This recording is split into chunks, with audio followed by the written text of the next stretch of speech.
گناہوں کی مختلف قسمیں ہیں۔ کچھ وہ ہیں کہ جن میں اتنی باتیں کافی ہیں، ماضی پہ شرمندہ، ابھی چھوڑ دیا، آئندہ کرنا نہیں، بعض میں تو اتنا ہی کافی ہے۔ جیسے کوئی آدمی شراب پیتا تھا، اب شراب سے توبہ کیا ہے؟ تو شراب کے لیے کوئی کفارہ نہیں ادا کرنا ہوتا، شراب سے توبہ یہی ہے کہ یا اللہ مجھ سے غلطی ہو گئی، میں اس سے معافی مانگتا ہوں، میں اس سے توبہ کرتا ہوں، میں اسے چھوڑتا ہوں، میں آئندہ نہیں پیوں گا، یہ توبہ ہوگی۔ لیکن اگر وہ ایسا حق اللہ ہے، شراب چھوڑنا یہ بھی اللہ کا حق ہے کہ بندہ شراب پینا چھوڑ دے، یہ گناہ کی وہ قسم ہے جس کا تعلق حق اللہ کے ساتھ، حقوق اللہ کے ساتھ۔ دوسری صورت یہ ہے کہ حقوق اللہ تو ہے لیکن اس کی کچھ تلافی بنتی۔ تلافی کیا؟ کہ بھائی اس کے بدلے میں کچھ کرنا بھی پڑے گا، توبہ کے ساتھ کچھ عمل بھی کرنا پڑے گا۔ جیسے ایک بندہ بے نمازی تھا، اب اس نے توبہ کی کہ میں نماز نہیں چھوڑوں گا، ہمیشہ نماز پڑھوں گا،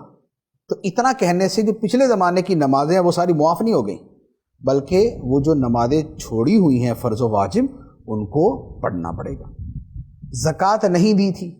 تو اب زکوٰۃ کی قضا تو نہیں ہوتی لیکن تاخیر کا گناہ ہے، تو اب یہ ہے کہ اب یہ زکوٰۃ ادا بھی کر دے۔ اگر پچھلے 10 سال 15 سال 25 سال 1 سال کی زکوٰۃ نہیں دی تھی تو وہ زکوٰۃ بھی ادا کرے۔ تیسرا، روزے نہیں رکھے تھے تو روزے رکھنے پڑیں گے۔ ایک آدمی نے زندگی میں 15 سال روزے نہیں رکھے، اب توبہ کرتا ہے کہ یا اللہ میں نے جو گناہ کیا، روزے نہیں رکھے، اسے توبہ کرتا ہوں اور آئندہ کا پکا ارادہ کہ روزے رکھوں گا، تو صرف اتنا کافی نہیں، وہ جو پچھلے چھوڑے ہوئے ہیں وہ بھی رکھنے ہوں گے۔ تو یہ ہے تلافی، توبہ مع تلافی۔ تو ایک وہ گناہ جو توبہ بلا تلافی ہے، دوسرے وہ جو توبہ مع تلافی ہے، اور تیسرا یہ ہے کہ گناہ ایسے ہیں جن کا تعلق بندوں کے حق کے ساتھ ہے، بندوں کے حق کے ساتھ۔ اب وہ بندوں کے حق کے ساتھ جس گناہ کا تعلق ہے، اگر تو اس کا تعلق ہے مال کے ساتھ، کسی کا مال چھینا، چوری کیا، موبائل چھین لیا، رشوتیں لی ہوئی ہیں، لوگوں کا مال غصب کیا ہوا ہے، لوگوں کے پلاٹوں پہ فلیٹوں پہ قبضے کیے ہوئے، وراثت کا مال ہڑپ کیا ہوا ہے، یہ حرام کام اگر کیے تھے، تو اب اس میں توبہ میں یہ بھی فرض ہے کہ جس کا مال ہے اسے واپس لوٹائے، جس کا مال ہے اسے واپس لوٹائے۔ تو غصب، چوری، رشوت، ان سب چیزوں میں مال اسی کو لوٹانا ہوگا جس کا وہ مال تھا، وہ مر گیا تو اس کے ورثاء کو لوٹایا جائے گا۔ اور اگر سود وغیرہ تھا تو پھر اجازت ہوتی ہے کہ چاہے تو مال ان کو لوٹا دے، چاہے تو صدقہ کر دے، اصل اس مال سے جان چھڑانا فرض ہوتا ہے۔ تو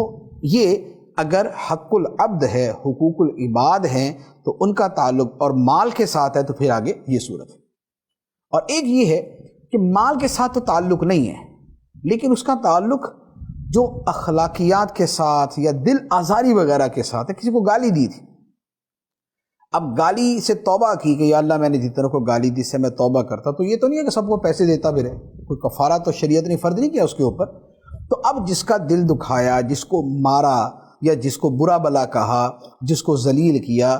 یہ جو حرام گناہ کیے، یہ جو حرام کام کیے، گناہ کے کام کیے، اس سے توبہ یہ ہے، ایک تو وہی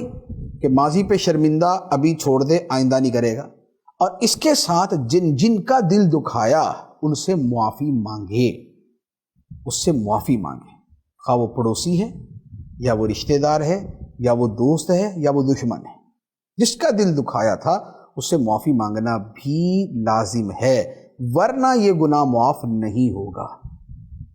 اس کا یہ جو حق العبد والا حصہ ہے یہ معاف نہیں ہوگا۔ اور قیامت کے دن یا تو اپنی نیکیاں اس مظلوم کو دینی پڑیں گی اور یا مظلوم کے گناہ اپنے سر لینے پڑیں گے، اس کی ایک ترتیب ہے، لیکن ان میں سے کچھ نہ کچھ ہوگا۔ تو لہٰذا توبہ جو پوری ہے وہ یہ ہے کہ توبہ میں گناہ کا چھوڑنا بھی ہے، آئندہ نہ کرنا بھی ہے، ماضی پہ شرمندگی بھی ہے، اس کے ساتھ جہاں تلافی ہے وہاں تلافی، جہاں معافی مانگنی ہے وہاں پر معافی مانگنی، جہاں پر حق ادا کرنا ہے وہاں پر حق ادا کرنا بھی ہوگا۔